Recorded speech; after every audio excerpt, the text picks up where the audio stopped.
Марина, привіт. Добрий, Влад. Добрий. Так, Марина з Харкова, наша україночка, сама справжнісінька. Але рідна мова російська, тому зручніше буде, щоб ми швидше подавали контент. Так, то буде російською мовою, Марина попередила, и я думаю, что это не проблема. По США. Сегодня будем говорить про США, поэтому кто интересуется Канадой, то вы тоже можете рассмотреть, потому что есть люди, которые после QAT подаются на UFU и успешно переезжают в Америку. Все-таки здесь немножко выше зарплаты, есть какие-то другие возможности, чем в Канаде. Но Канада тоже очень классная. Мы с женой прожили полгода в Канаде. Сейчас нахожусь в Майами. Марина в Кливленде, Огайо. Все верно? Да. Красиво, но есть ряд нюансов. Америка не такая простая, не такая волшебная. Здесь нужно постараться поначалу. И для того, чтобы точно получилось, как раз и наш эфир должен закрыть часть вопросов, часть тех проблем, с которыми сталкиваются украинцы, которые хотят попасть в США. Мы сейчас говорим про тех, которые конкретно по программе Uniting for Ukraine стремятся попасть в США, которая сейчас, такая уникальная программа, открывает множество возможностей для украинцев, таких до этого не было. Марин, как у тебя настроение, как ты в Кливленде? Первое мнение украинца о США, какое было? Такое впечатление, что я тут родилась. Просто из-за того, что мы очень много фильмов смотрели, наверное, это я так подозреваю, про Америку, американские фильмы, голливудские фильмы. И когда попадаешь сюда, здесь тебе каждая улица знакома. У нас же тут «Форсаж» снимали в Кливленде, поэтому когда ты идешь по всем улицам Толедо и так далее, ты знаешь, что это такое, что здесь было, конечно, очень интересно. Очень. Люди необычные. Здесь из-за того, что многонациональная страна, все друг к другу адекватно относятся. То есть у нас как-то, это я так чувствовала, не знаю, может быть, со мной люди не согласятся, когда к нам какие-то иностранцы в Украину приезжают, мы всегда в таком напряжении по отношению к ним. Здесь, когда иностранцы приезжают, это норма, это отлично, это супер. Поэтому было, конечно, удивительно, необычно. И я встречаю исключительно положительных людей, которые всегда здесь, сегодня у нас реально, благодаря тому, что мы украинцы, здесь в США просто чуть ли не все двери открываются. Куда бы я там ни постучала, первое, что я говорю, что я с Украины, и все, и сразу двери открываются, и у нас огромное количество возможностей. Вчера я была на одном ивенте, очень крутом.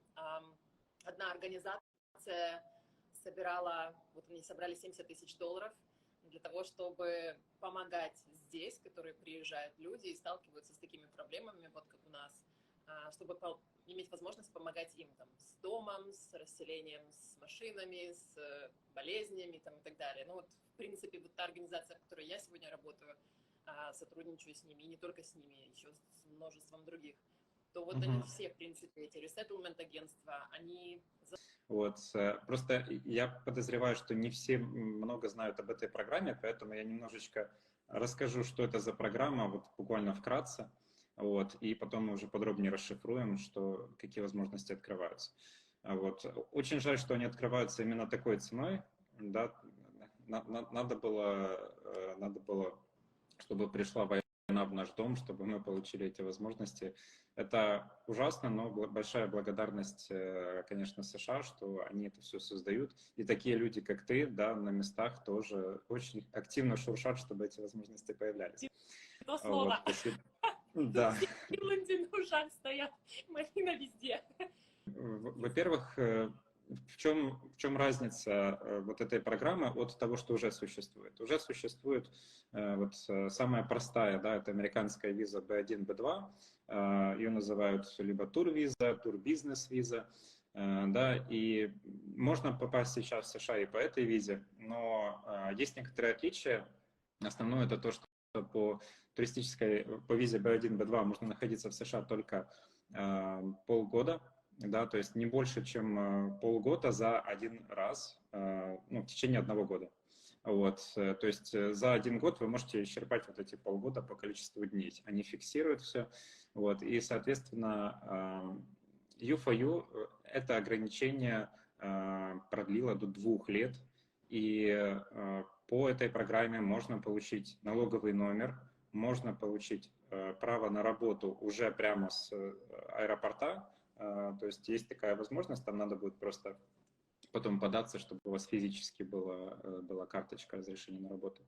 Вот. И по визе вы работать официально не можете, да, то есть не изменив статус никак, это будет нелегальным трудоустройством, это будет какой-то закэш, и очень сложно таким людям потом легализироваться, оставаться. Они могут платить налоги, но все равно это там до первого визита миграционной службы начинаются проблемы. В случае U4U у вас очень-очень полные права, да, то есть вы фактически становитесь на 2 года таким американцем, разве что не можете Байдена переизбрать. Вот. А так в основном вот, практически все права. Вот.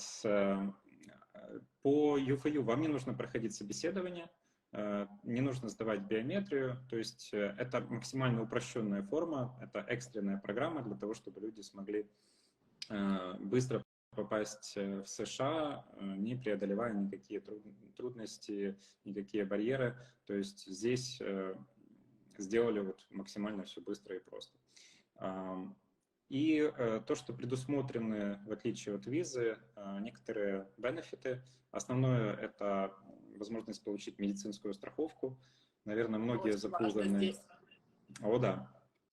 Да, многие запуганы американской медициной, что может прилететь какой-то чудесный счет, который будет по стоимости как вертолет. Вот. Действительно, очень, очень странная здесь система начисления, да, там, ну, прайс, формирование цены, скажем так, ценообразование в клиниках. Вот, поэтому очень важно иметь нормальную страховку. И для украинцев дают страховку, которая покрывает там, ну, большинство таких базовых потребностей.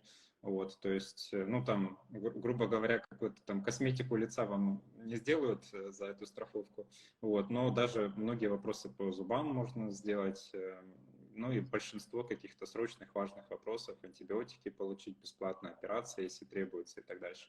Вот, поэтому, ну, по турвизе такого нет, там это все обязательно, ну, через покупку дорогой страховки, да, там здесь это предусмотрено. И есть определенные еще бенефиты, которые действуют вот по всем штатам, да, это возможность получить food stamps, то есть начисление на карточку, которой можно рассчитываться в супермаркетах. Вот, это там не слишком большие суммы, но в принципе в них можно вкладываться, да, то есть если не питаться лобстерами, то в целом это там суммы достаточные для того, чтобы себя здесь прокормить. Вот. Но остается вопрос жилья, остается вопрос работы, знания языка, какой-то финансовой поддержки на первое время. И вот здесь очень важно раскрыть все-таки, не будет ли украинец, который сюда прилетит, оставлен сам на себя, да, там пытаться пробивать, выгрызать эту американскую мечту. По этой программе кто может в принципе подаваться?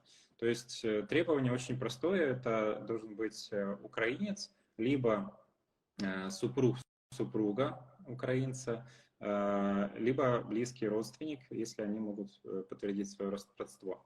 Вот.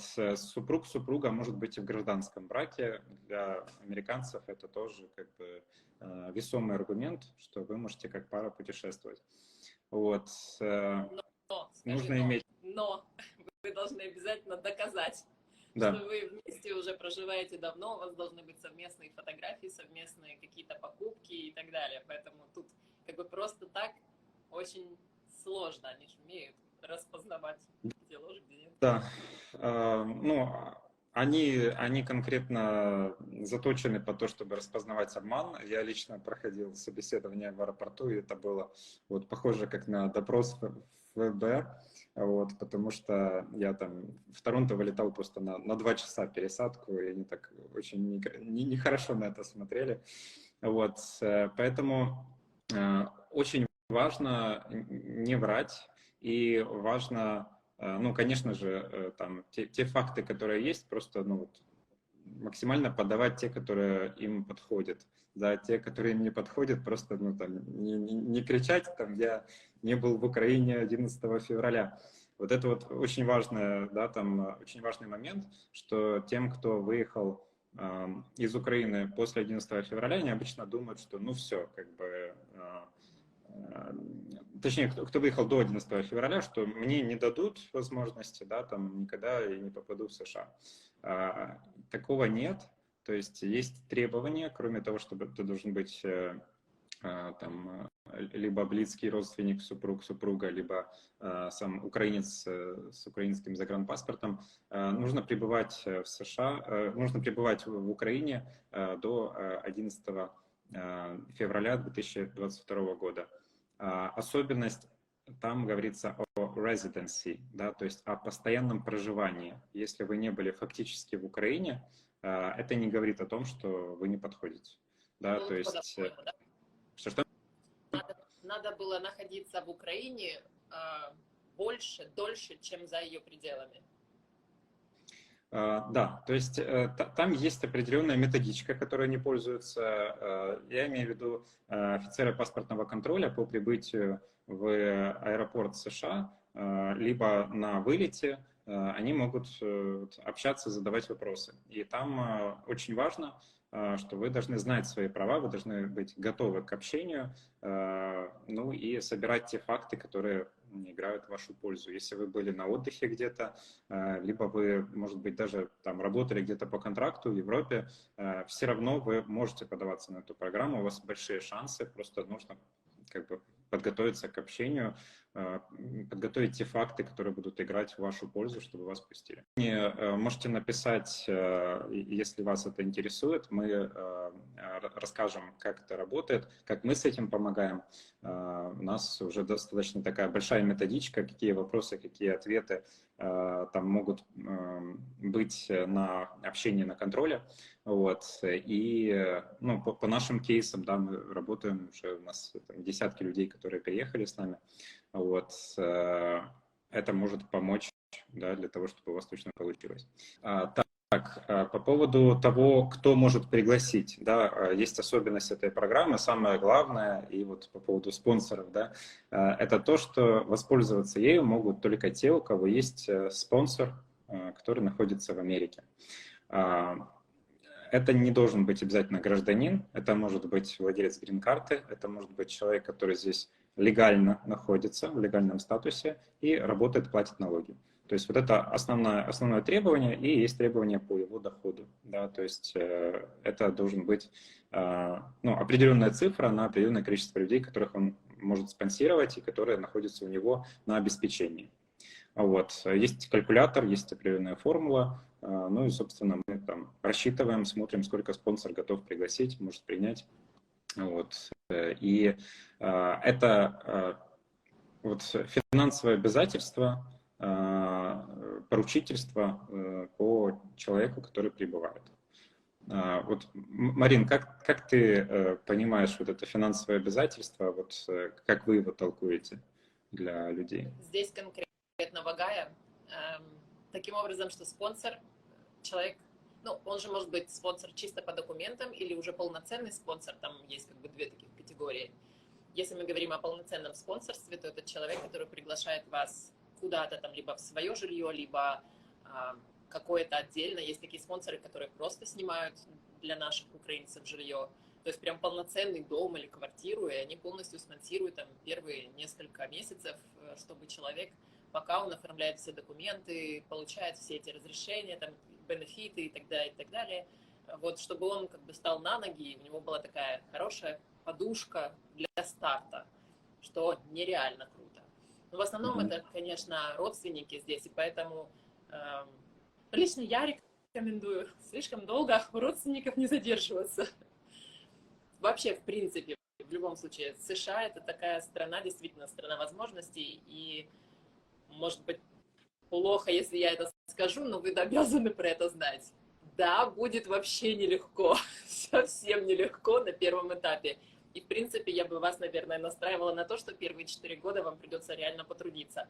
Но зато после 4 лет у вас уже будет такая уверенность, абсолютная уверенность в завтрашнем дне. Если, конечно, будете прилагать определенные усилия, действовать по плану и так далее. Поэтому спонсоры — это реально здорово, это классно. На первом этапе они помогают вам стабилизироваться, вообще познакомиться с местной культурой, с тем, как здесь все устроено, потому что это completely different system.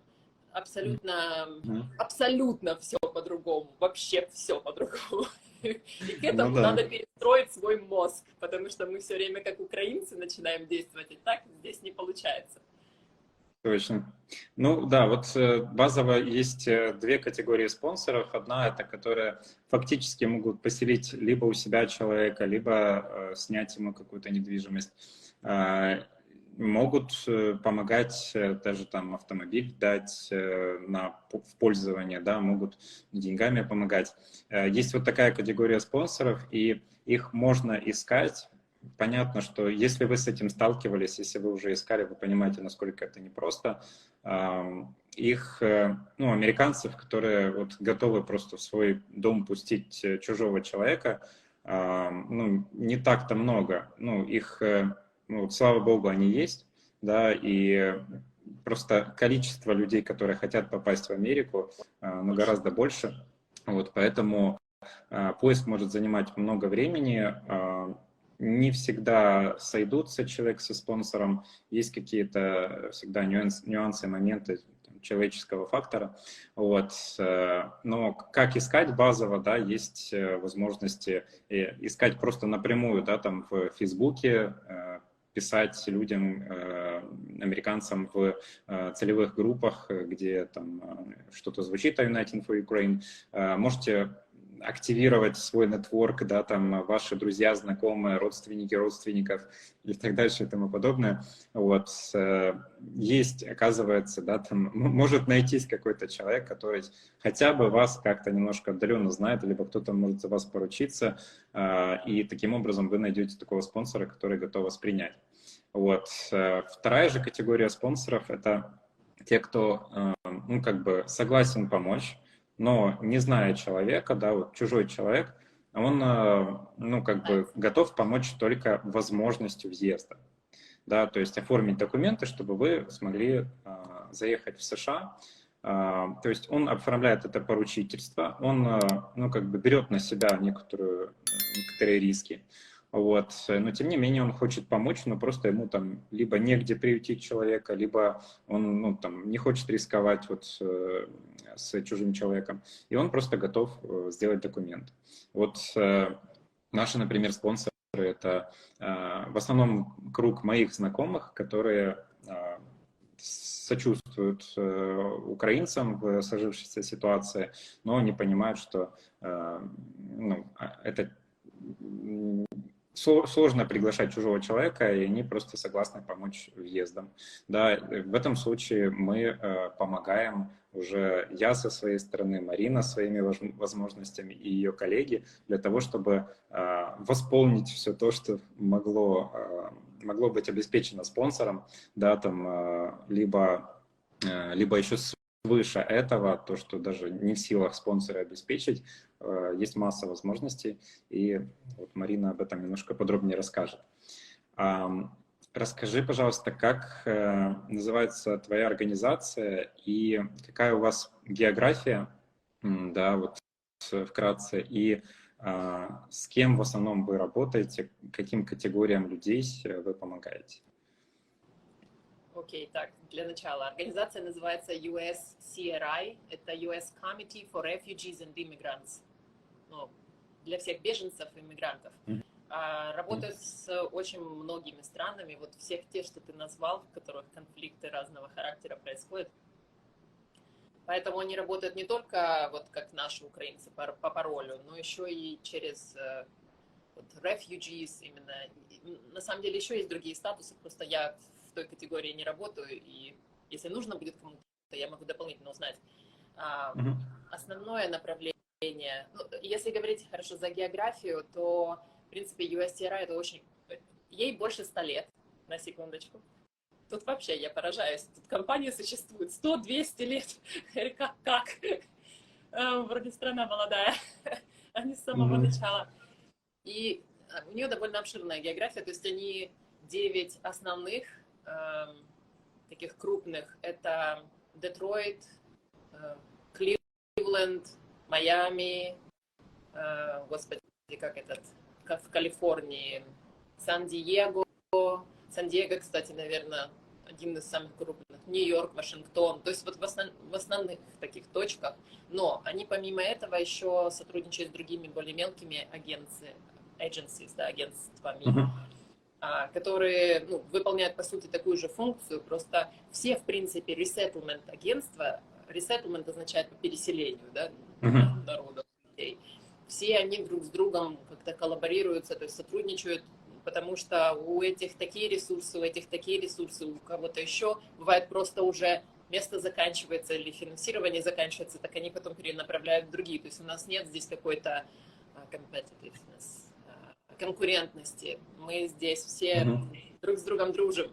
И это на самом деле классно. Я вчера была на ивенте очень-очень крутом. И я очень надеюсь, что нам удастся с ними тоже сотрудничать, потому что у них гигантские возможности. И это, опять-таки, расширит возможность помогать нашим украинцам в том числе. Мгм. Вот. А Но кому вы помогаете? Кто основные категории такие, если можешь выделить тех, с кем вы работаете? по UFOU Ну да, вот украинцев, которым вы помогаете, и с чем? вообще абсолютно любым украинцам, которые сюда приезжают либо как refugees, либо как UFOU. Конкретно я занимаюсь теми, кто приезжает в UFOU. Мгм. United for Мгм. Youth. Виза паролей Мгм. называется. Ну вот у нас наиболее частый вопрос это работа, да, то есть, ну, все понимают, что там даже если есть какой-то онлайн-доход, то тянуть уровень жизни в США это немножко другое, чем в Украине, поэтому прежде всего стремятся найти работу, ну и как-то, может быть, сэкономить на жилье. Вот по этим двум частям какие есть возможности? Я абсолютно каждым клиентам, которые к нам приходят в организацию, они так все настроены на то, чтобы там, сесть на бенефиты и спокойненько наслаждаться 2 года жизнью. А я их прошу, говорю, мыслите шире, у вас здесь реально огромное количество возможностей, и ими надо реально воспользоваться, вот, попробовать, по крайней мере, так точно. Для сравнения, то есть люди, которые не знают английского языка, они будут зарплату получать где-то там от $11 до 17. Те, которые говорят на английском языке, у них уже уровень зарплаты повышается с 18 до 22-4, вот так вот. Те, у которых есть и английский, и еще местное образование, начинают получать от 24, и там уже как бы нескончаемый результат. То есть можно хоть миллионы зарабатывать. И вот, в принципе, мы помогаем с тем, что referrals. Мы направляем, содействуем, находим организации с тем, чтобы вы могли трудоустроиться, выучить английский полноценно, нормально. И я сразу всем всегда рекомендую, как только приезжаете, этим и начинайте заниматься. А лучше параллельно и работать, и учить английский, потому что тогда, если вы работаете в англоязычной среде, вам оно быстрее запоминается. Но для тех, кто вот очень переживает за знание языка, могу сразу сказать, что не критично, по крайней мере в Кливленде, просто потому что у нас здесь самая крутая украинская диаспора. У нас здесь огромнейший, гигантский район украинский, и все, естественно, украинцев привлекают, привозят тоже. То есть мы здесь размножаемся в геометрической прогрессии. Мне Это здорово. кажется, есть какие-то критерии такие, ну, точнее, как победители номинации. Есть самая большая украинская диаспора, за нее там борется Чикаго, и я вот в Техасе был, тоже говорят, вроде у нас самая большая, ну, вроде бы все-таки в Чикаго самая большая. Вот, а тут самая крутая украинская диаспора, Техас на втором месте. Или не знаю, другая? мне сказали Кливленд. Те, кто был в Окей, Чикаго круто. и в Техасе, ну, то есть наше агентство, вот они говорят так, я не Угу. знаю. Я не буду спорить, Окей. я не могу посчитать. Но могу сказать, что вот через наше агентство прошло 700 с лишним человек за 1 год. Это гигантское Мгм. количество. Для сравнения, мы, ну вот в нашей USCRI организации, в других городах, даже в том же Калифорния, Сан-Диего, где тоже вроде как очень-очень много наших украинцев, но мы первые по количеству людей, Мгм. бывших и, по крайней Круто. мере, прошедших через нашу организацию, да. Поэтому мы вот активно работаем в том плане, ну вот у нас есть отдельно, как мы его называем, стол employment, занятости. То есть там люди Мгм. конкретно заняты тем, что они established ties. Господи, я уже так переключилась на английский. Суржик уже пошел, да? Да, это тяжело. Через год в США вы начнете говорить на суржике. Забудем, ну, рідну мову ми тут точно не забудемо. Просто потому что у меня как раз, знаешь, это целый день разделен, наверное, на 3 части. Одну из них я разговариваю на русском, вторую на украинском, третью на английском. И вот оно вот так вот у нас Мгм. словно говорить. Поэтому не Понятно. забудем точно, ну, по крайней мере, на Мгм. первых этапах. За трудоустройство я говорила, что наша вот эта employment команда, она созванивается с самыми крупными корпорациями, предприятиями, такими как General Motors, например, Google там, и так далее. И они выходят прям вот напрямую с Talent Acquisition Group, короче, те, которые таланты ищут, и вот напрямую с нашими украинцами. То есть это вообще, я бы сказала, эксклюзивная такая возможность, потому что больше ее нет ни у кого, кроме как украинцев. Просто потому что мы решили, что мы хотим этого, и мы это делаем, и это круто. Я смотрю на другие, там, Афганистан или еще что-то, у них такого нет. Это только мы такие пробивные. Это наших. Да. Да. Поэтому вот, и благодаря этому у нас есть хорошие такие рабочие места. Говоря о направлениях по работе. То есть рабочие места, извини, уточню. Это значит, человек обращается к вам после того, как он попал в США, или до того, как он попал в США, после. да, и после того, как попал в США. Окей, значит, сначала ко мне, потом к Марине. И он говорит, хочу работать. Вы его спрашиваете, как-то анкетируете, знание английского, какие-то professional skills, да, там. И дальше вы понимаете, на какие зарплаты, в какие компании, на какие должности вы можете его ориентировать, и вы связываетесь с работодателем, делаете это все за него и просто его отправляете на собеседование. Да, так выглядит? Да. Прям процедура, да. Окей. Ну, класс. Все. Это у нас реально классная команда работает, и они стараются максимально нашим людям помочь. Опять-таки, очень часто на таких предприятиях, даже если вы не говорите на английском языке, это не супер критично. Просто когда вы говорите, у вас есть возможность зарабатывать больше. Вот это и вся разница. То есть вы также можете работать, просто ваш уровень зарплаты будет выше, потому что вас могут поставить на более высокую должность.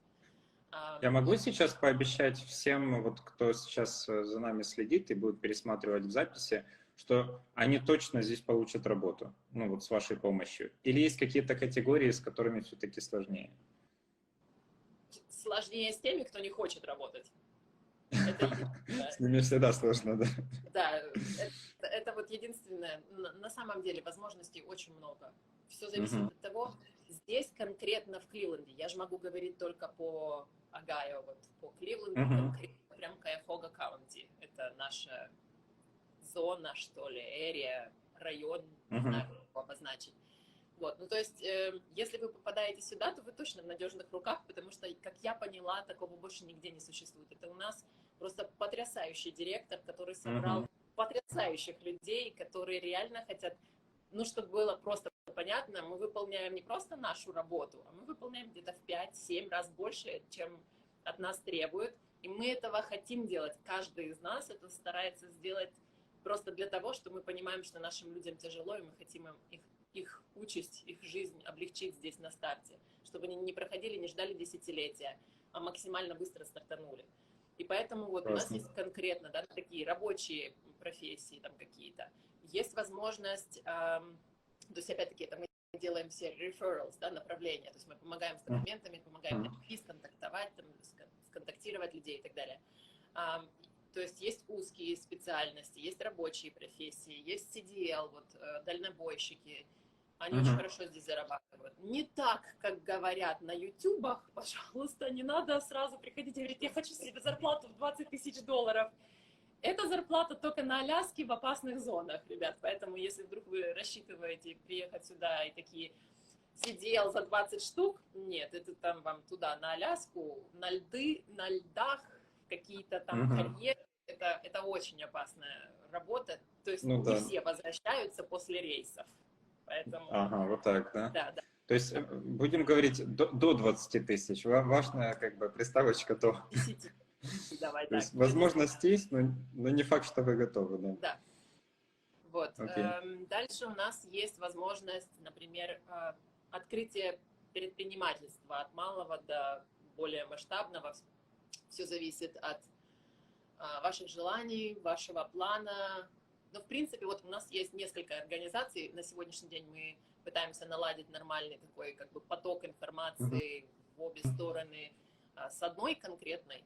И мне чем она понравилась, у них самый низкий процент на сегодняшний день. И еще, благодаря тому, что мы украинцы, его собираются еще снизить. Но я пока не буду говорить это наверняка, потому что я уже научилась, что обещать здесь в США нельзя, не все от меня зависит. Вот, поэтому... Так, а давай немножко подробнее. Вот если по рабочим специальностям мы определились, да, то есть это может быть от 11 до 17 долларов, если вы не знаете английский вообще, да, то есть что это за работа? Это работа на украинских предприятиях там, или это работа, где просто не нужно общаться, то есть вы там сидите у станка там где-то на складе? В большинстве как это выглядит обычно? случаев это что-то вроде станков, какая-то такая работа, которая не требует...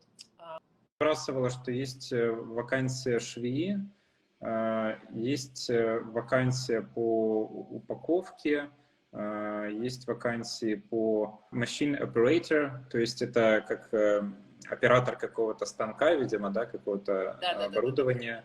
Вот, есть в логистическую компанию, я так понимаю, это на склад, да, вот. Ну, то есть, да, в принципе, работы хватает. То есть мне вот Марина просто для примера сбросила, и даже вот до там 16-20 долларов в час. Ну, я думаю, что для Украины это все равно очень, очень внушительно, да. Вы не думайте, что вы будете сразу миллионерами с этой зарплаты. Конечно же, здесь и расходы достаточно высокие. Но вот один из самых таких высоких расходов – это жилье. Вот давай еще упомянем по поводу... Что? На втором месте страховка. Да, медицина.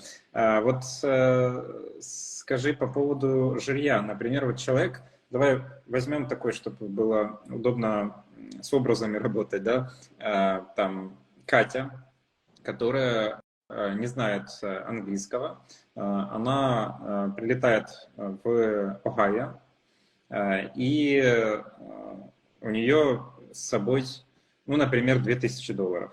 Так? Что делает Катя? Что? Детей у нее нет?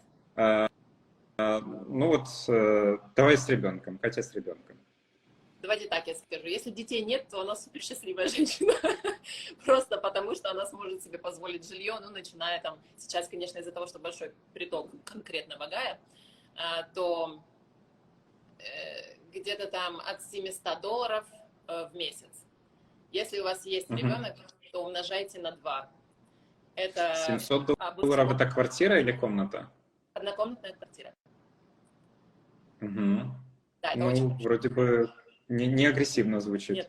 Нет, это нормально абсолютно, и все это можно себе потянуть. Другое дело, если у вас есть дети, здесь, конечно, сложность, просто потому что, ну, я, наверное, все целиком рассказывать не буду. У меня есть YouTube-канал, и я там старалась записывать для наших людей вот видео, которые прям вот конкретно и четко рассказывают, что и как. Я думаю, людям будет полезно, может, потом поделимся. По каждому этапу, и по housing, и по medical insurance, да, вот эта медицинская страховка и так далее. Но в целом здесь место жительства зависит от того, насколько хороший рейтинг у школы. То есть если вы вы своих детей собираетесь отдавать в школу, я сейчас не говорю за детских садиков, тут такого вообще нет.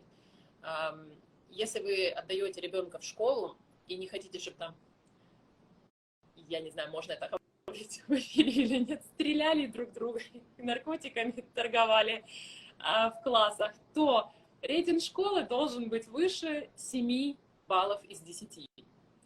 Вот мой ребенок посещает 8 из 10, и эта школа, ну, для меня это средняя, хотя ее все очень рекомендуют. Он не сильно доволен. У нас просто есть с чем сравнить. Он был в школе из 9 баллов, и там, конечно, вау, по сравнению с этой с 8. Просто колоссально. То есть в зависимости от рейтинга школы, то есть если вам важно, чтобы ваш ребенок ну, там, был в безопасной среде с там, толковыми такими детками с благополучных семей, то стоимость жилья автоматически повышается, потому что вам удобно будет жить возле школы, и, соответственно, это влияет на ценообразование в жилом массиве, да, вот насколько высокий рейтинг школы. И вот в рейтинговой школе стоимость жилья может быть в 2 раза дороже, соответственно. И выше. Понятно. Да. То Окей. есть в моем случае 1500.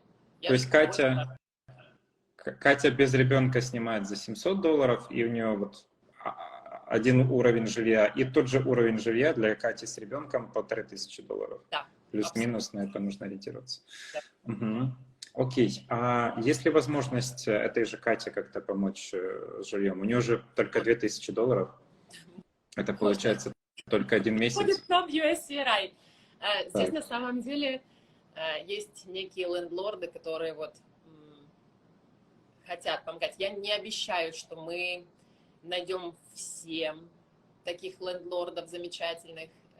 Я не могу обещать, что это прям 100% будет. Но у нас есть возможность с emergency housing. Это вот как если вдруг Катя приезжает сюда, а у нее нет реально места. То есть как минимум за 1 месяц мы найдем возможность ей оплатить. Если это будет лендлорд, то в хорошем районе эта сумма будет держаться где-то там $700-1000 в хорошем районе. Но это опять-таки как временное больше, то есть это несколько месяцев. У кого 3, у кого 5, у кого 6 месяцев. Но это абсолютно разное, это зависит от лендлорда и насколько он замечательный человек. Вот. Ну и третье, это мы можем, есть разные программы, например, MG и RSS, вот как раз, кстати, это программы занятости, RSS, которая просто помогает получать бенефиты, включая финансовую помощь, и при этом трудоустроиться. А Match Grant, наверное, вы про это уже слышали, но если нет, то в 2 словах, это обычно хорошо для тех, у кого в семье больше 4 человек, то есть 4 и выше. И тогда эта программа, она покрывает какую-то часть расходов, ну, в зависимости от стоимости квартиры, дома там, и так далее, да? Покрывает стоимость проживания, оплаты каких-то коммунальных платежей там, и так далее, и так далее. Вот, поэтому на самом деле Match Grant вообще потрясающая программа, и она много чего покрывает. Но надо, чтобы было больше 4. Больше или равно 4 человека в семье. Хорошо, то есть большим семьям можно так сильно не пугаться, что есть такие расходы, мы не потянем в США. То есть для них как раз предусмотрены самые большие бенефиты. Я так понимаю, там и денежные выплаты для того, чтобы они на старте себя чувствовали более комфортно. Я бы, наверное, даже вот огласила конкретно, чем мы, наша организация помогает. То есть, ну, с доказательством residency, это очень важно здесь в США, то есть мы вам выдаем специальную бумагу, что вы в самом деле там проживаете, в случае, если вы не снимаете еще чего-то, то есть если вы у какого-то спонсора проживаете. Мы можем помочь с emergency housing, то есть срочное жилье, но, опять-таки, срочное жилье, это срочное в кавычках, тут все очень долго в Америке, но в целом, да, то есть мы можем организовать в течение недели, допустим, приблизительно, в течение недели найти вам жилье. Можем помогать, вот, rental assistance, да, то есть оплачивать какую-то часть или целиком, в зависимости от стоимости, само жилье. Дальше вот эти вот все оформления бенефитов, MatchGrant и RSS программы по employment, которые и помогают с поиском работы, и помогают с оплатой, ну, частично, да, по крайней мере, с оплатой всех платежей. Также, что очень важно, наша организация знает выходы и может помочь с furniture, с мебелью. То есть вы, наверное, тоже, да, я видела в сторис, в вашей истории, что заезжаешь, а здесь мебели нет. Поэтому очень вообще по всей США это такая проблема у них, я бы так сказала. Они не... Да, квартиры сдаются полностью пустые, даже иногда нету каких-то ламп, люстр, вот просто Вообще там нет. втыкнул в розетку лампу, вот твое освещение. У нас вот такие да, то есть, лампы все стоят. Да, да. То есть, ну, вот будете удивлены, что в Украине обычно вы заезжаете в квартиру, которая полностью меблирована, там все есть, вот. Но здесь будет обычно кухня, да, то есть вот кухонное оборудование и санузел обычно оборудованы, вот, то есть как бы, а дальше хотите на картонке, хотите на надувном матрасе, или вы там сразу покупаете кровать, то есть, ну, нужно меблировать, нужно оборудовать квартиру, и, соответственно, это тоже существенная часть расходов. То есть у вашей компании есть возможность комплектовать пустую квартиру, я правильно понимаю? Да, причем это может быть как БУ мебель, так и новая абсолютно. Это могут быть donations, да, то есть кто-то пожертвовал эту мебель, и она, ну, в хорошем состоянии, ею можно пользоваться. Вот у нас ребята здесь в соседнем подъезде, билдинг, в соседнем подъезде живут. Я его подъезд называю вообще билдинг. Как-то билдинг, конечно, красивее звучит. Ну, короче, и вот этим ребятам достался шикарный кожаный диван. Прям вообще идеальный. Говорит, мы его, ну, просто ну, есть разные тут системы, есть так называемый Furniture Bank, где вам нужно там, ну, допустим, $20 заплатить или там $100 заплатить. Ну, просто такой диван здесь стоит $7000. А они, ну, как бы там за 50 получают. Либо вот организация, через которую, ну, с которой мы сотрудничаем, там, в принципе, мы оплачиваем всю мебель, а ее вам привозят, что тоже очень удобно, потому что вам не надо вызывать все вот эти вот доставки, организации, оплачивать, это тоже дорогое удовольствие, туда-сюда эту мебель возить и самостоятельно за каждой кататься тоже сильно не наездишься. И... То есть вот эта Катя, она прилетела с ребенком, и она может получить на месяц бесплатное жилье. Emergency housing. Emergency housing, да. То есть если негде жить и нет там каких-то больших возможностей, то она может на месяц поселиться бесплатно. Вот у нее $2000, да, то есть в это время она идет к вам, она идет на собеседование, да, вы ее направляете к работодателям, она ищет работу. Вот плюс-минус, как быстро она может устроиться на работу? Смотря какие у нее есть запросы. Ну вот, например, на швею, вот без знания английского. Как только у нее, ну, даже, в принципе, и без EAD еще пока документы... Ты утверждал, что при прилете в США, я просто этого даже не слышала еще, что как только прилетаешь, уже можно оформить... Да, уже есть право работать, просто вот эта физическая карточка, она не требуется, чтобы выйти, чтобы податься на работу, да, там, а потом ее уже подтягиваешь. Да. Но так как здесь все медленно происходит в стране, поэтому 3 месяца у вас есть в запасе. И обычно этих 3 месяцев хватает. То есть вы можете начать поиск работы, устроиться уже на работу. От работы 3 месяца вам придет эта карточка, и вы начнете, как бы, ну, там вас как-то хитро оформляют. Я даже не знаю, как у них эта система работает. Главное, что она работает, и это официально и безопасно. Вот. То есть если вы работаете... Окей. Так, я разложу немножко по полочкам. Можно? Если эта Катя приезжает сюда, я бы рекомендовала, если у нее нет спонсора, то есть не у кого жить, пусть самостоятельно где-то снимет какой-то вот, как Airbnb или что-то в этом роде, да, то есть какое-то жилье на первый месяц. И пока вот это, просто потому что мы не успеем, здесь все очень медленно. То есть даже emergency housing, emergency это срочный, да, само слово срочный подразумевает 24 часа, но у них это может быть неделя. Поэтому я не хочу, чтобы бедная Катя здесь оставалась под открытым небом, да еще и, не дай Боже, с ребенком.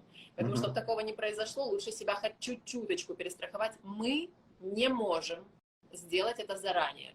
Только тогда, когда Катя окажется в моем штате Огайо, у меня в Кливленде, придет ко мне и скажет, я хочу с вами сотрудничать, вот только после подписания этих бумаг мы начинаем действовать. Поняли? Окей. То есть плюс-минус она прилетает за свои $2000 образных, она арендует первое жилье, ну, на месяц какой-то Airbnb, например, там есть по 28 дней. Дальше, в это время, точнее, она с вами ищет работу и подается на emergency housing. И так далее. То есть в течение этого месяца она на месяц поселяется бесплатно. Вот у нее, допустим, уже закончились ее деньги, но еще есть фудстамп, она уже получает, да, то есть уже там сходить в супермаркет, рассчитаться, она может карточками для еды. Cash assistance, да, то есть там тоже какие-то небольшие деньги, но тоже кэш предоставляют по программе. И месяц она живет бесплатно, в это время, например, через месяц, через полтора нахождения в США, она уже выходит на работу, и через месяц она получает свою первую зарплату, которая уже позволяет там арендовать жилье. Причем зарплаты здесь, ну, вот они, ну, вот не бывает таких, как в Украине, да, там типа там $200-300. То есть здесь уже если зарплата, то она обычно достаточно для, ну, такого достойного жилья. Да, то есть это $3000, да, там 4, вот. То есть за эти деньги уже можно себе позволить. Я бы так сказала, от 2 и выше все зависит от того, знаете вы английский или не знаете, вот так. То есть умножаете от $11, умножаете на 40 часов в неделю, и вот столько вы как бы будете получать. Там, опять-таки, есть же нюанс, многие этого не знают, что когда вам начисляется зарплата, это как там брутто-нетто, да, то есть вам начислена зарплата, минус все налоги, и там приличное количество, 30%, если я не ошибаюсь, уходит на налоги. Поэтому, как бы, то, что остается у вас на руках, это уже совсем другая сумма, это тоже надо учитывать. Касательно Кати, сейчас я еще хотела сказать, то есть Катя, когда сюда приезжает, первым делом она приходит к нам, чтобы мы эти все помогли ей оформить документы, потому что все это долгий процесс. Мы ее записываем на курсы по английскому языку, чтобы она зря время не тратила. То есть высыпается, учит, потому что здесь 7 часов разницы, совсем по-другому воспринимается. После этого вот она в процессе одновременном поиска работы, оформлением кучи всяких бумажек и так далее, ну и поиском дома, да, для жилья постоянного. Мы ей поможем с мебелью, мы ей поможем HouseKit. HouseKit, кстати, очень классная штука. Все, что можно представить, что нужно приобрести в дом, вот вообще все мы предоставляем. То есть вплоть до полотенца, вазы, там, халата. Вообще все, то есть вся кухонная принадлежность. Все, да, ложки, вилки, кастрюли, чашки и так далее. Постельное белье. Вот мне досталось обалденное, шелковое, реально из какого-то или египетское, или арабское, я уже забыла. То есть там реально прям очень здоровское качество, новое. Все эти мыло, стиральные порошки, посудомоечные мойки и так далее, средства. То есть вообще вот прям полный комплекс всего. То есть вы входите в дом, и у вас может быть все. Это на самом деле нереально круто, потому что стоит это больших денег, если сразу въезжать. Это несколько тысяч $1000, да. Ну вот по опыту-то где-то 6-8 может быть на однокомнатную квартиру прямо легко. Ну вот с техникой, мебелью, да, там и всеми принадлежностями. Да, это... Правы, и этим мы можем действительно помочь. Я еще хотела один момент затронуть. Если есть люди с инвалидностью, если есть пожилое население, ну, то есть вы приезжаете с вашими бабушками, дедушками, родителями, допустим, здесь тоже это все мы можем помочь, мы направляем, мы помогаем организациями, которые могут вам помочь с вашим недугом или там с какими там еще у вас проблемами. Есть subsidized housing, это для пожилого населения в возрасте 65+. Ну, то есть, как бы много, очень много программ, о которых наши украинцы могут просто даже не догадываться, мы о них знаем, просто перечислять это будет очень долгий эфир и возможности, я просто сокращу. Если у вас есть какая-то инвалидность, мы можем в этом плане направить, помочь, подсказать. Есть так называемые Social Security Disability Income и Social Security Income. Мы условно называем Social Security Income как типа пенсия.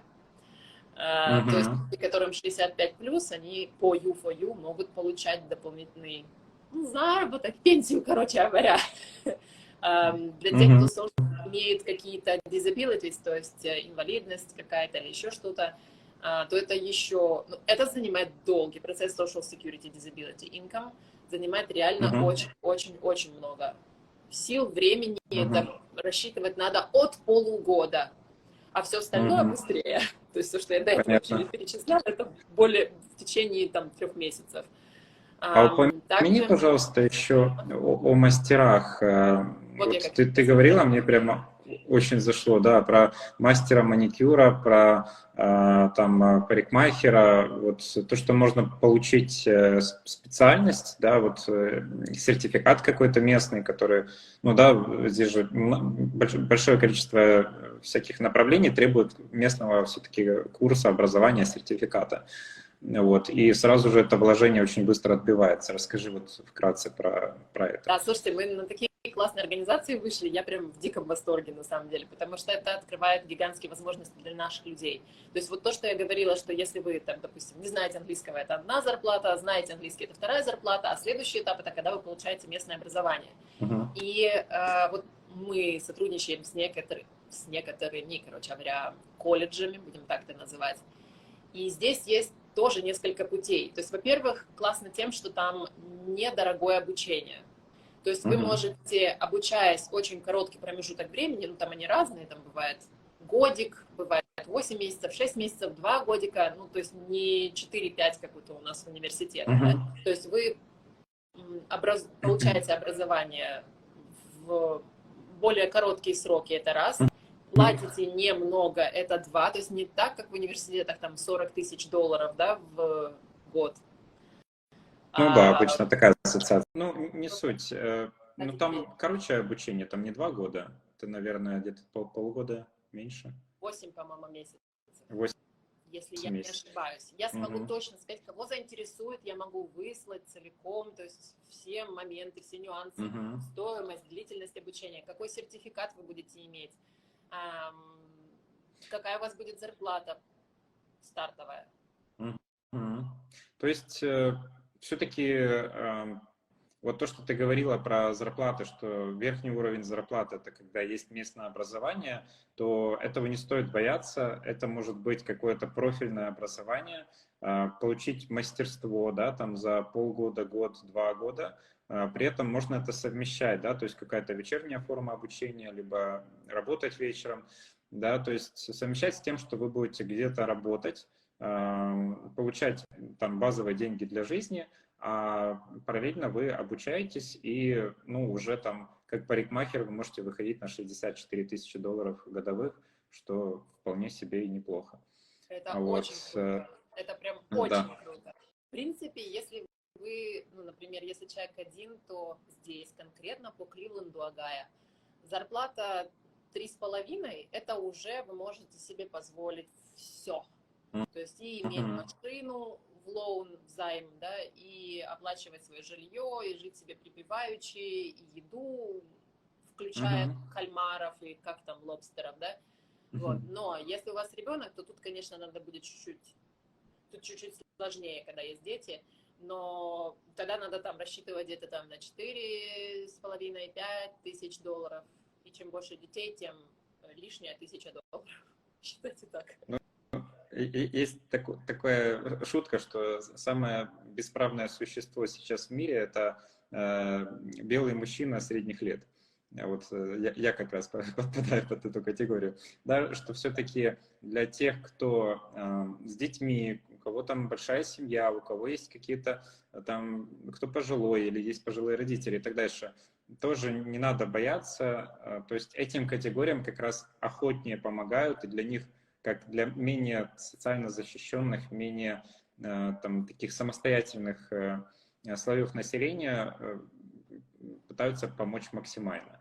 Вот, да, поэтому тоже можно не бояться, но как раз нужно знать об этом всем, да, чтобы вы не были как так луп-луп, я в США, что делать, Что делать, да. деньги быстро заканчиваются. Здесь Сходил... правильно Да. вообще сказал в плане мужчина, который сам одинокий, так сказать, сингл, да, приехал сюда, в США. Ему, конечно, будет сложнее, но если мужчина, например, приезжает сюда, ему просто бенефитов чуть меньше будут платить, чем если это семья. Но он один, ему не важно, куда детей отправлять, у него будет минимальная стоимость за жилье, и он будет находить себе работу вообще это на ура, здесь мужчин везде. И у вас, к сожалению, по сравнению с женщинами, у мужчин зарплата 100% выше. Это даже сами американцы по статистике говорят. Касательно зарплат... Боролись феминистки, боролись, и все еще вот это вот да. ничего не выбрали. Да? Борются, но что-то не очень у них получается. Ну ладно. Там был вопрос о зарплатах. Я ничего вам не могу сказать, сколько вам нужно зарабатывать. Я, во-первых, не знаю, в каком вы штате будете. Но если говорить конкретно про штат Огайо, да, Кливленд и моя Кайахога каунти, в которой я нахожусь, то в нем несколько городов, чтобы вам было понятно. Ну, давайте так. С зарплатой, если 4 человека, вообще было бы классно от 6 и выше. Но я так понимаю, среди этих 4, скорее всего, будет и мама, и папа. Это легче, когда есть и муж, и жена, потому что они вдвоем могут работать, дети могут ходить там в школы и так далее. Это всегда проще. Другое дело, если, конечно, только одна женщина с детьми, это прям... Я буду вам помогать, как смогу. То есть 2 работающих человека с практически минимальными зарплатами 6 тысяч будут делать, и на 4 хватит. Если человек один работающий, то надо быстренько получать какую-то квалификацию, либо учить английский. Лучше всего начинать... Лучшее время, чтобы начать английский учить, это в 1 классе. Вот. Ну а второе лучшее время это прямо сейчас.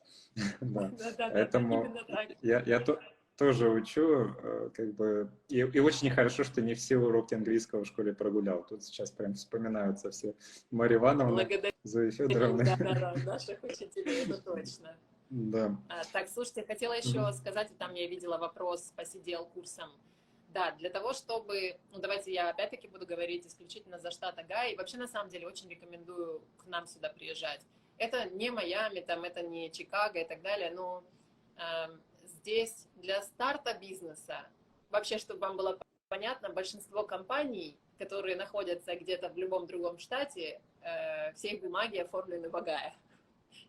Я не знаю, что там, как там, вот вроде как Влад сказал, что там какой-то низкий довольно процент и какие-то, наверное, еще по налогам мы имеем в виду. Вот, но в любом случае, то есть здесь для открытия бизнеса очень хорошая платформа. И, в принципе, очень много ниш для бизнеса в целом. Это первое. Второе, опять-таки, у нас есть вот та организация, про которую я говорила, которая выдает займы до 70 тысяч долларов под 8% годовых, но они для нас вот уже, по-моему, на 5 снижают. 70 тысяч долларов можно получить на запуск своего бизнеса в США, не имея ничего, там, никаких первых взносов. Там, я так понимаю, бизнес-план просто нужен, да? Да, но там есть свои нюансы. То есть они обязательно, вы должны будете пройти специальное обучение. Обязательно вы должны будете составить план. Как этот план называется? Бизнес-план. Бизнес-план. Да. Обязательно они его должны проверить. То есть там всегда за вами закрепляется какой-то бизнес-коуч, который будет с вами работать, вот как ты когда-то со мной, за что я тебе бесконечно благодарна вообще, ты такой умничка. Ребята, если кто-то когда-то задумывался, 1000000%, пожалуйста, идите. Влад, он супер. И Спасибо. когда вот, то есть там есть коуч, который будет с вами вместе там маркетинговые исследования проводить, вместе, то есть изучать рынок, говорить, какие ваши плюсы, какие минусы, над чем надо работать, в каком направлении двигаться и так далее, и так далее, и так далее. Поэтому у вас, в принципе, шансов не выполнить этот бизнес очень близок к нулю. Ну, то есть им не Супер. интересно, чтобы вы как-то проиграли или закрыли свое дело. Они заточены на то, чтобы вы были успешными, да. Да, они же вкладывают, они хотят как бы, чтобы инвестиции как, в идеале окупились, а как минимум, да, чтобы они ну, там, Тут не еще, ушли куда-то да, не туда. тут еще прикол этих организаций в том, что они, по сути, что-то вроде нон-профит, то есть им выделяются гранты сейчас конкретно под украинцев. То есть им даны деньги, которые они должны выдать украинцам на то, чтобы наши открыли бизнес, получили образование, начали работать и так далее. Представьте, то есть они прям дают и хотят, чтобы мы это сделали. Вот в чем прикол. Им дали деньги, они обязаны выдать украинцам. Да. Им теперь надо просто как-то сконнектиться с этим украинцем, который готов что-то запускать, который хочет. Чтобы вам было даже понятно, мне этот человек, директор этой организации, звонит там приблизительно несколько раз в неделю и спрашивает: Марин, ну что, есть уже желающие или нет? То есть вот настолько, то есть не мы к ним приходим, ну дайте, пожалуйста, денег, а они звонят, говорят, ну что, уже есть кто-то, кто желает, поэтому это реально классно, то есть у нас есть гигантские возможности, и это стоит реально использовать, пока эти гранты существуют. Я не могу вам, мы еще просто не успели, это вот у нас первый месяц, как мы вот это вот все, да я там работаю всего только 2, поэтому все очень-очень много происходит, и я еще всего процесса, например, не прошла от А до Я с кем-то одним, что было. Но в чем прикол вот этой организации? Когда они помогают кому-то, и те открывают бизнес, и он еще и успешный, они потом докладывают туда наверх, что у нас классно получилось, и им дают еще больше денег. Поэтому они 100% заинтересованы в том, чтобы у нас был успех. Вот так. Так, хорошо, супер. Тогда наш эфир получился полезным и для предпринимателей, не только для людей, которые ищут работу. Так комплексно мы затронули. Еще был вопрос по CDL, я забыла. Я к нему уже 3-й раз подхожу и все время ухожу куда-то в сторону. Да, давай вкратце. Отдельная категория дальнобойщиков, да? Да. Какие условия для них? Очень коротко, если быть. Значит, вы для начала должны получить местные права, потом закончить местные курсы по CDL, причем и теория, и практика. Я знаю, как сделать это либо за меньшие деньги, либо вообще близко к бесплатному, ну, то есть тут есть вот эти вот все, да, варианты. И после этого сдать экзамен, получить эти права и тут же уже начать работать. Очень много компаний, которые хотят. Единственное, что я, наверное, не рекомендовала бы, это когда сама компания говорит: приходите к нам, мы вас бесплатно обучим, а вы на нас потом будете работать. Вот мы немножечко к таким контрактам с опасением относимся, потому что часто получается так, что зарплата там намного ниже, а вы уже подписались на то, чтобы 2 года с ними отработать за эту низкую зарплату. Вот так. То есть там прям контракты. Их надо внимательно читать. Поэтому вы сначала их изучите, прежде чем подписывать, а потом уже как бы подписывайте. Ну, то есть, наверное, это не везде, не у всех так плохо, но просто с тем, что мы столкнулись, нам это не понравилось. И благо, что мы это выяснили до того, как человек стал там работать. Понятно. Хорошо, да, то есть для дальнобойщиков тоже есть возможности, зарплата хорошая, да, там, ну, насколько я знаю, там, ну, 20 это там в особых случаях, ну, там 10 может быть. 7-10, да? 7-10 это вот такая вот сумма, 10. Которая конкретно тут вагает, да. Окей. Значит, можно получить образование, там несколько месяцев, до полугода где-то, да? Нет, 2 недели. 2 недели. Ну, подождите, давайте так. 2 недели теория, 2 недели практики. Практика там прям 8-часовой, по-моему, рабочий график, 5 дней. Но это вот они прям обучают вас водить, делать, все это проходите вы с ними. С нуля можно. Если не был человек дальнобойщиком где-то в Европе, он может с нуля прийти, обучиться, там, сдать на права в автошколе, в обычной, и потом за там 3-4 недели стать полноценным дальнобойщиком в США. Да, Ага, супер. И, получается, тоже есть рассрочка на это обучение, то есть ему для этого денег там на старте особо не потребуется. Ему просто надо будет 3 года выплачивать там по 100 с чем-то долларов.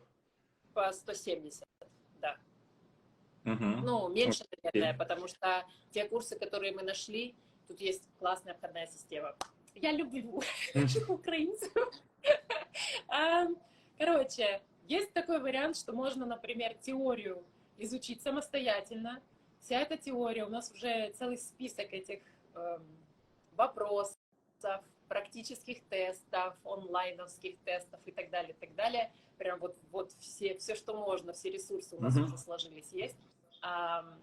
Потом прийти просто сдать сам экзамен теоретический, то есть вы платите только за сдачу самого теоретического экзамена, а вторую половину, то есть сами курсы обычно стоят в районе 4, по-моему. Ну, оно, смотря где, ну, если про Агаю, то где-то там в районе 4. И больше есть, в районе 4 в основном. Вы можете до 2,5 это скинуть. Благодаря тому, что теорию вы самостоятельно изучите, попрактикуете и так далее, сдадите, а потом уже придете в школу сидел курсов и всю практику пройдете очень-очень подробно, там вообще там очень круто обучают, молодцы ребята. И сдать экзамен и получить эти права, или как это называется, Супер. да? Права. Ну, это вообще, по-моему, космос. Ну, вот для мужчин особенно такой оффер. Не такой уж и бесправный этот белый мужчина средних лет. Значит, давай тогда двигаться к завершению. Вот. И мы можем помочь вот с этим самым начальным этапом. Моя компания занимается подбором спонсоров и заполнением всех документов, подготовкой, там, помощью с переводами, всем, что потребуется, чтобы весь пакет документов был готов для вашего въезда в США. Не выезда из Украины. Вы окажетесь в моих руках, да? Да. Именно речь о подаче на программу Uniting for Ukraine, специальная экстренная программа, которая для украинцев разработана. Она действует уже и больше года, дает право проживать, работать, получать множество бенефитов, о которых говорили, в течение 2 лет для украинцев. Значит, написать можете мне, узнать, как мы работаем со спонсорами, как быстро можете попасть вы. Есть определенная очередь, но в целом мы справляемся, есть достаточное количество людей, которые готовы помочь, и я постоянно расширяю свой круг тех людей, которые готовы быть спонсорами. Напоминаю, что мы говорим о спонсорстве не с тем, что спонсор там селит, обеспечивает и так дальше. Мы говорим о праве попасть в США по этой программе. И дальше уже буду передавать вас в заботливые, энергичные руки Марины, которая уже будет помогать со всем оформлением, с тем, чтобы вы получили максимум из того, что есть, и вы действительно, во-первых, решились на этот шаг, потому что это другой континент, это другая культура, менталитет, экономика, другие правила, другие законы, все по-другому, другой язык. Я сам прошел этот путь, продолжаю его проходить. Я не знаю, в какой момент я скажу, что я его прошел. Вот, мы полгода в Канаде, полгода в США. Вот, это все продолжается, это все интересно, и возникают какие-то новые вызовы.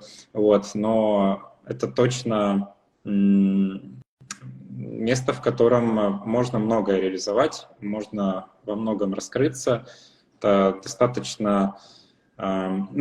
здесь практически все люди обеспечены, да, и вот другое немножечко, вот воздух другой, да, то есть здесь может быть какой-то парковщик, охранник, там, или кассир абсолютно счастливым человеком, улыбаться, да, и не только потому, что у них там American Smile, а и потому что он, в принципе, жизнью доволен, да, то есть здесь больше довольных людей, и это, это классно, это хорошая энергетика. Вот, мне это нравится. Вот, поэтому, если вас интересует эта программа, то пишите мне. Первый шаг за тем, чтобы у вас был спонсор, чтобы вы могли заехать. Второй шаг, обязательно вас будем передавать в руки Марины, чтобы у вас все точно получилось. У нас есть возможности по Огайо, по Кливленду, вот по тому месту, о котором говорила Марина, там самые широкие. Есть возможности и по другим штатам. Если вы знаете, что будете лететь в другой штат, все равно пишите. У нас есть свой нетворк, да, там есть организации, те же вот Марины филиалы, да, которые работают в других штатах. Есть возможности наших ассистентов оказывать тоже большое количество сервиса. Я нахожусь в Майами, буду тоже рад вас видеть здесь. Вот, так что можете написать, мы расскажем, как работаем. Марина, тебе спасибо огромное. Я сохраню эфир. Да, для тех, кто... И со мной тоже поделись, пожалуйста. Я тогда Конечно. со своей аудиторией в YouTube, потому что у них очень много вопросов, поэтому будет здорово перенаправить тебя. Супер. Да, переходите к Марине в YouTube. Я как-то попробую пристроить ссылку куда-то. Вот. И там, да, очень много полезного. Вот как практика украинца. Не только украинца, который переехал, сейчас об этом многие говорят, а украинца, который занимается помощью украинцам, которые переехали профессионально в организации, да, ну вот, которая на этом специализируется. Вот. Тем более Марина вхожа в, даже, как я узнал, к губернатору, да, там знает больше, чем многие. Вот. Уже несколько было интересных анонсов по этой программе. Вот. Ну, пока что выжидаем, но, возможно, программа будет продлеваться, возможно, она будет не на 2 года. Мы будем смотреть, мы пока не можем обещать, но все работает, и давайте, пока эта возможность есть, пока эти двери открыты, не терять свои возможности. Ходить Неизвестно, когда еще они будут. Что? Ходить в эти двери. Да. Да.